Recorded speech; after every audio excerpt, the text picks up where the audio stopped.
Sang penebus, juru selamat, kau telah lahir ke dunia. Surga bumi menyembahmu, menantikan kedatanganmu. Kemuliaan Kristus Sang Raja, layakkan ku dan urapiku. Kaulah Mesias, Kaulah Mesias. Firman yang hidup telah jadi manusia. Kaulah Mesias, Kaulah Mesias. Bukti terbesar kasih-Mu bagi dunia.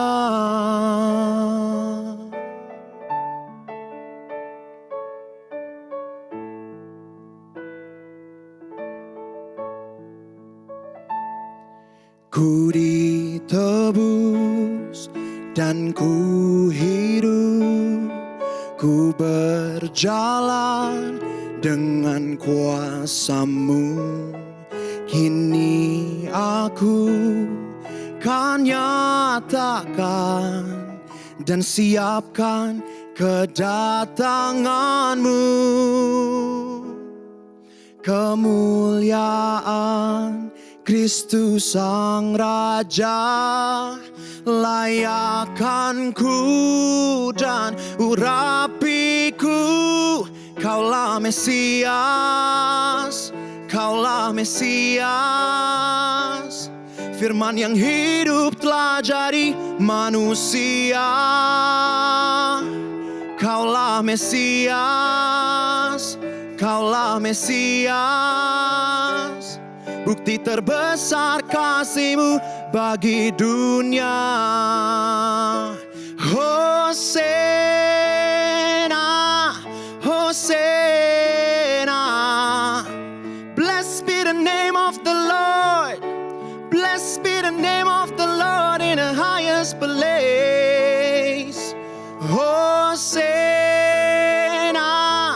Hosana.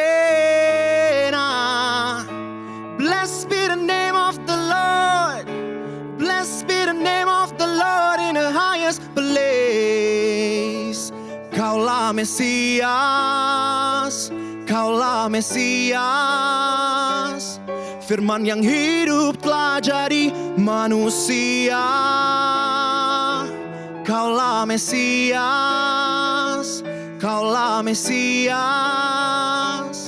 Bukti terbesar kasih-Mu bagi dunia.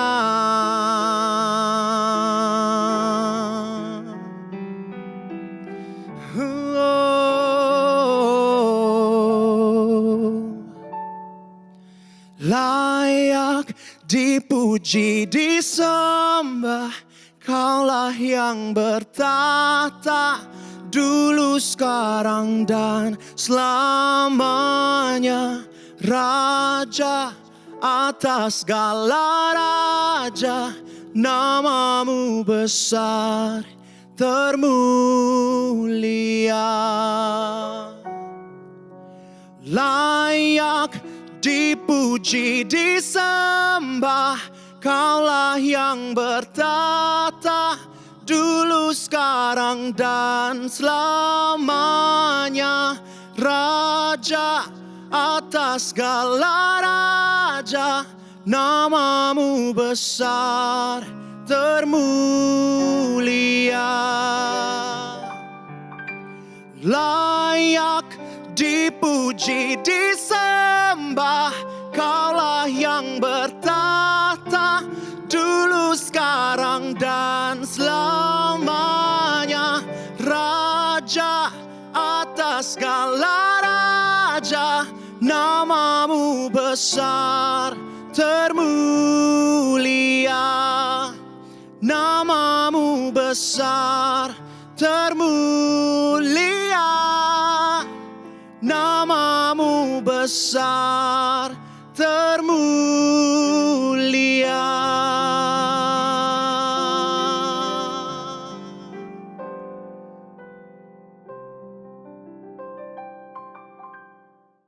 Shalom saudara-saudaraku yang dikasihi Tuhan, tanpa terasa kita ada di hampir pertengahan ya daripada tahun 2023, dan tema daripada bulan ini sungguh luar biasa dan saya percaya ini sangat penting, yaitu bagaimana kuasa yang Tuhan berikan dan Tuhan anugerahkan dalam kehidupan kita itu boleh memiliki dampak yang nyata di dalam dan lewat hidup kita. Nah, izinkan saya mengambil teks firman Tuhan dari kitab 2 Petrus pasal yang pertama ayat 3 sampai dengan ayatnya yang ke-7.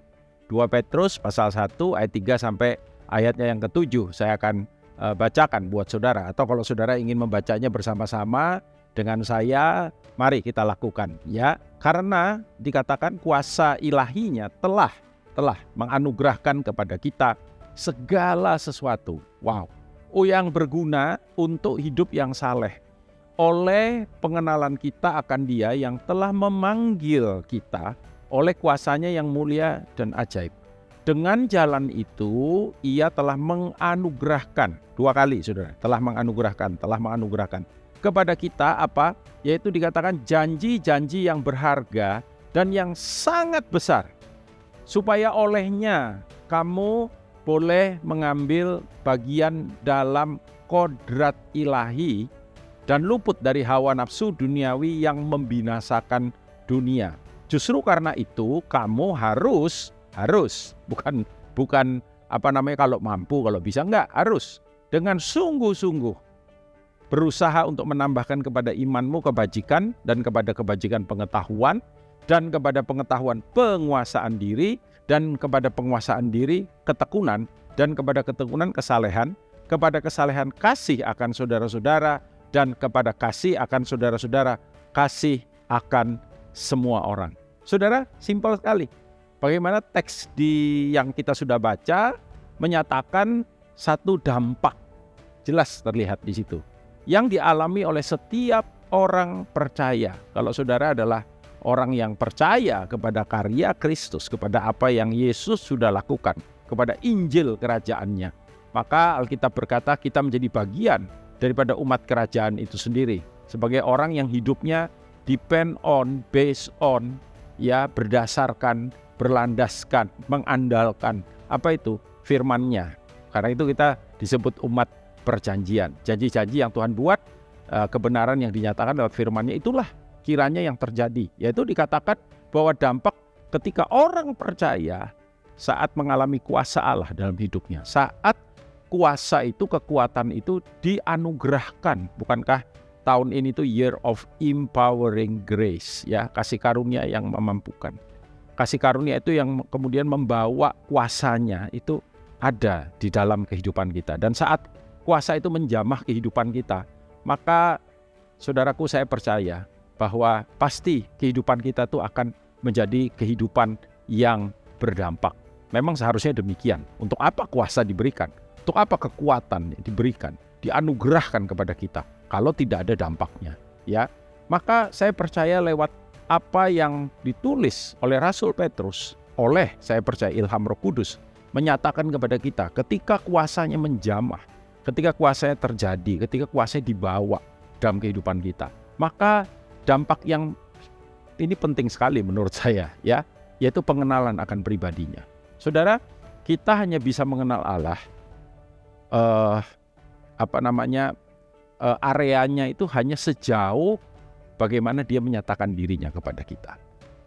Karena Tuhan begitu besar, Tuhan begitu dinamis, Tuhan begitu mulia, Tuhan begitu dahsyat dengan kemampuan kita. Otak kita, sekalipun otak ini diciptakan luar biasa, sangat terbatas. Nah, batasnya sampai mana Pak Daniel? Batasnya sampai di mana Dia mewahyukan diri, Dia menyatakan dirinya kepada kita. Karena itu saya percaya hanya oleh kekuatannya, maka kemudian kita bisa dimampukan untuk kita mengenal akan pribadinya. Dan sejauh pengenalan kita dan pengalaman kita bersama pribadi, demikian pula kehidupan kita. Ya, saudara, tadi ayat yang ketiga berkata segala sesuatu yang berguna. Kuasa itu diberikan untuk segala sesuatu yang berguna. Untuk apa? Hidup yang saleh oleh pengenalan kita akan Dia. Dengar baik-baik saudara, kita tidak bisa hidup dalam kesalehan, ya, godly living, saudara, kalau kita tidak memiliki pengalaman bersama dia, pengenalan akan dia. Pengenalan akan dia dikatakan yang telah memanggil kita oleh apa? Sekali lagi, kuasanya yang mulia dan yang ajaib. Ya, dan kalau tadi dikatakan bahwa segala sesuatu yang berguna itu diberikannya kepada kita lewat kuasa yang menyentuh, menjamah, yang kita mengalami perjumpaan dengan hal itu, ya, yang memanggil kita. Kuasa yang bagaimana? Satu mulia, dua ajaib.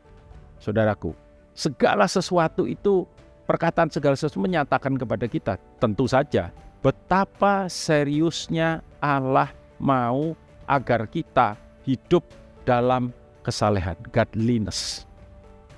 Saudara, karena itu pengenalan akan dia itu sangat, kalau saya bilang, krusial dalam kehidupan kita. Kenapa misalkan orang percaya, sudah Kristen, sudah bahkan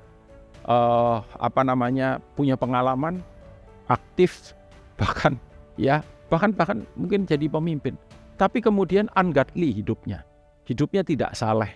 Ya, karena apa?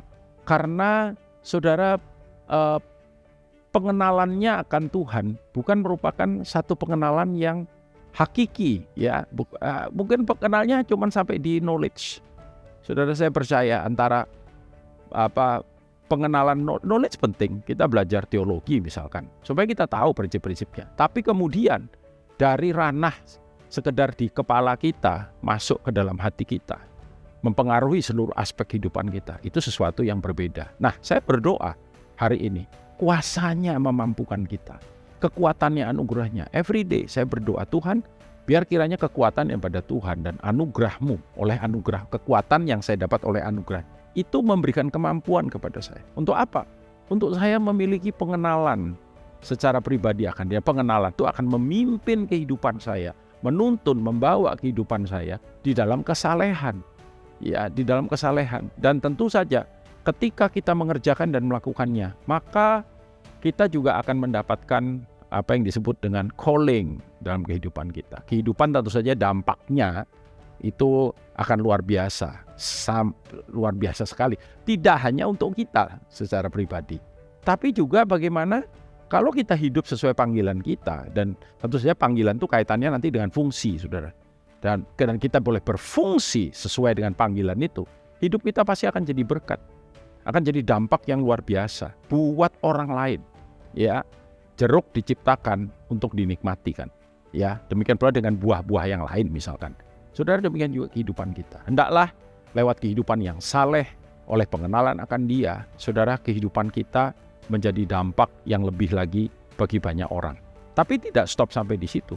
Saya percaya juga di sini dikatakan bahwa kita bisa hidup oleh kekuatan itu dalam kodrat ilahi kita. Kodrat ilahi itu keserupaan dengan dia, ya. Dan memang manusia kan diciptakan, Kejadian 1 ayat 26, segambar dan serupa dengan Tuhan sendiri. Dan gambar dan keserupaan itu, benih gambar dan keserupaan memang rusak karena dosa. Tapi kita tahu, makanya saya tadi berkata di depan, bagi mereka yang percaya, bagi kita yang, saudaraku, mengalami perjumpaan dengan Tuhan Yesus dan kita percaya kepada karyanya, oleh apa yang dia lakukan, jalan terbuka. Maka apa yang rusak itu di-restore. Ya, di-restore itu artinya dikembalikan ke tempat yang seharusnya, tempat yang semula, ya, kepada keadaan yang sebelumnya, yang rusak itu dikembalikan ke sana. Berarti keserupaan dan gambar Tuhan yang rusak karena dosa itu kemudian, saudaraku, dibawa kembali dalam kehidupan kita. Tapi dengar baik-baik, berapa tahun kita hidup dalam dosa, berapa tahun kita hidup dalam pemberontakan, berapa lama, saudara, kita menjadi the enemies of God, bukan friend of God, ya. Tapi syukur sekali lagi karena kasih karunia-Nya kita dikembalikan. Dan saya percaya hari ke hari dalam kehidupan kita, maka sekali lagi oleh kuasanya, oleh kekuatannya daripada dia. Jadi kita ini dianugerahkan satu kemampuan, ya, yang kemudian dan tentu saja oleh tuntunan daripada kebenaran firman. Maka ayatnya berkata begini kan, Ia telah menganugerahkan kepada kita janji-janji yang berharga yang sangat besar. Karena itu saya selalu berkata, membaca Alkitab, merenungkan firman Tuhan, dan melakukan itu wajib buat kita semua. Baca, kalau baca aja enggak, gimana bisa tahu? Kalau tahu aja enggak, gimana bisa melakukan? Sebab itu, saat teduh harus menjadi gaya hidup umat kerajaan, saudara. Saat teduh itu bagaimana Pak Daniel? Berdoa, membaca firman, merenungkan firman, ya, dan tentu saja melakukan dan mengerjakan apa yang firman itu nyatakan kepada kita. Baru kemudian dikatakan supaya. Berarti itu adalah purpose-nya, tujuannya. Dampaknya kemudian dikatakan kamu boleh mengambil bagian dalam kodrat ilahi dan luput dari hawa nafsu dunia yang membinasakan dunia. Jadi kalau kita tidak ada dalam kodrat ilahi, maka tentu saja kalau nggak godly ya worldliness, kalau nggak godliness, kalau nggak yang ilahi sifatnya, maka yang duniawi yang akan mengambil alih.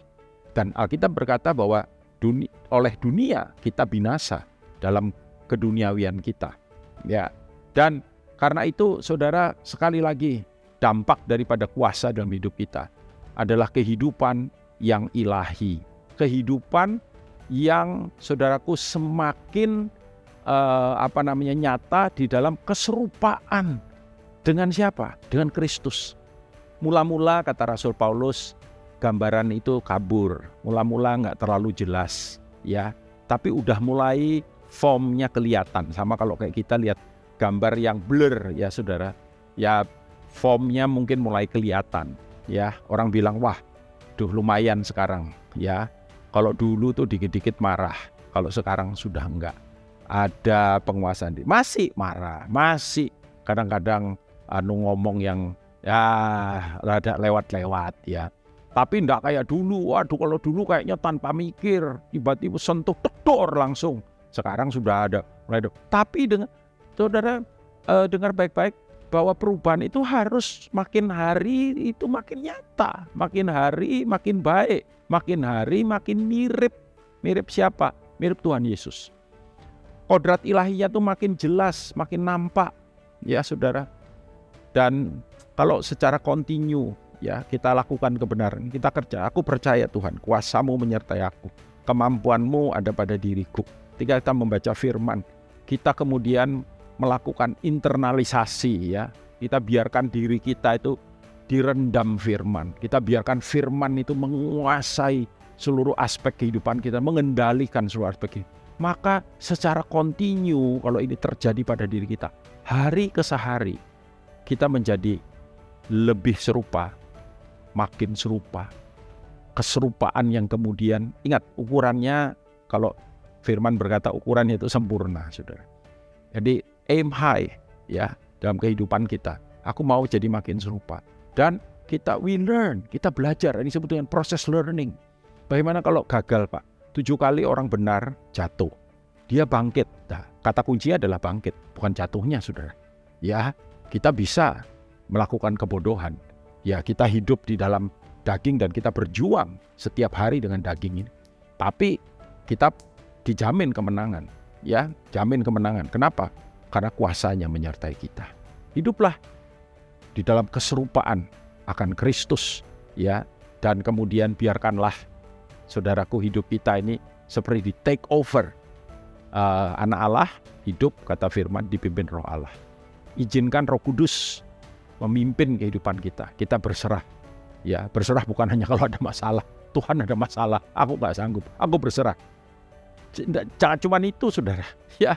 Tapi yang lebih penting dari itu, kita berserah bagaimana Roh Kudus memimpin kita dan kita izinkan Dia, ya, menuntun kita, mengajari kita. Roh itu roh pengajar, roh penolong, roh pembela, roh penghibur. Saudara, bergaullah dengan Dia lebih dan lebih lagi. Dan kemudian the last but not least, saya percaya bahwa karakter kerajaan Allah itu akan ditambah-tambahkan. Makanya ayat 5 sampai dengan ayat yang ke-7, saya tutup dengan bagian ini berkata, justru karena itu kamu harus dengan sungguh-sungguh berusaha. Usaha yang pantang menyerah. Usaha yang sungguh-sungguh. Ya, dan pasti bisa. Bisa nggak, Pak? Bisa. Kenapa? Kekuatannya menyertai kita. Kuasanya menyertai kita. Saudara, Kita lakukan saja di dalam kehidupan kita. Sesederhana itu. Kita kerjakan, kita lakukan. Dikatakan ketika kita berusaha dengan sungguh-sungguh, apa yang kita lakukan? Menambahkan kepada iman kebajikan. Dan kepada kebajikan pengetahuan. Kepada pengetahuan penguasaan diri ketekunan, ketekunan kesalehan, dan kepada kesalehan kasih saudara-saudara, dan kasih akan orang lain. Kata iman yang dipakai di situ adalah pistis dalam bahasa Greka, ya. Pistis itu assurance, satu jaminan, saudara. Memang iman itu yang kemudian memampukan kita untuk akhirnya hidup di dalam kebajikan, hidup dengan excellence, ya. Arete itu virtue, hidup dengan value, dengan nilai, ya. Tahu, oh ya, saya sudah dijamin kuasanya menyertai saya bisa hidup dengan spirit of excellence. Kalau saudara kerja, hasilkan karya yang excellent. Kalau saudara pelayan Tuhan, layani dengan standard yang excellent. Kita hidup dengan virtue-nya Tuhan, bernilai, kehidupan yang bernilai, kehidupan yang punya kualitas, dan kemudian ditambahkan kepada akhirnya kita pengertian kita, pemahaman kita, knowledge, gnosis dalam bahasa aslinya, understanding, ya, pemahaman kita ditambah-tambahkan, saudara, oleh Tuhan sendiri di dalam kehidupan kita. Dan kepada pemahaman itu dikatakan ekrateia, temperance, ya, self-control. Instead of temper, kita punya temperance, ya saudara. Kita bisa ada orang yang punya kecenderungan, apalagi, ya saudara, meledak-ledak, ya, maka bisa tutup mulut misalkan, kuasai diri, atur pikiran, pola pikir yang benar, dan semuanya itu kemudian menghasilkan hipomone, enduring, atau terjemahan paling gampang passion, ya. Ketekunan itu butuh kesabaran, perseverance, saudara, butuh kesabaran. Ini satu kekuatan yang luar biasa. Instead of kita mau ini dari mulut ini keluar mungkin hal-hal yang menjengkelkan kita, perkataan, kemarahan, ya, tapi kemudian kita bisa keep our mouth shut. Kita bisa tutup mulut kita bisa tenangkan diri kita bisa cool, perseverance, dan tentu saja yang luar biasa kemudian ditambahkan lagi kepada adalah kesalehan, godliness, ya, eusebia, holiness, respect, hidup sebagai orang terhormat, saudara. Kita bisa menghormati orang, bahkan orang yang tidak layak, tidak pantas, kita bisa tetap hormati karena kita orang terhormat. Hidup dalam kesalehan, menampakkan atau menyatakan sifat-sifat ilahi di dalam kehidupan kita. Barulah tentu saja ini adalah manifestasi daripada keberadaan Allah sendiri di dalam dan lewat kehidupan kita. Kasih kepada saudara yang pertama, Philadelphia, saudara. Love of the brethren, kasih kepada saudara. Itu firman Tuhan, semua ini tadi karakternya ditambahkan. Dan yang terakhir dikatakan unselfish love. Dalam terjemahan bahasa Inggris yang ada kata kasih kepada saudara-saudara, unselfish love, ya, agape. Jadi Philadelphia baru kemudian agape. Agape itu kasih Tuhan sendiri. Dan tentu saja ketika kasih Tuhan dimanifestasikan di dalam dan lewat kehidupan kita, maka Tuhan sendiri dinyatakan di dalam dan lewat kehidupan kita. Sang Raja itu dinyatakan lewat pribadi kita. Dampak daripada kuasanya, saudara, bukan berarti saya menyepelekan kesembuhan, mujizat, ya, jamahan. Pasti itu penting, itu ada. Tapi mari, saya ingin ajak saudara hari ini untuk apa? Start dan menyadari satu kebenaran yang menurut bagi saya secara pribadi sangat dahsyat, yaitu bagaimana kehidupan saya boleh jadi kehidupan yang menyatakan Dia. Dan ketika kuasa yang tadi itu dinyatakan, maka semuanya akan balance. Tentu saja akhir daripada semuanya, nama Tuhan akan dipermuliakan. Nama Tuhan pasti dipermuliakan di dalam dan lewat kehidupan kita. Tuhan Yesus memberkati kita semua. Amin.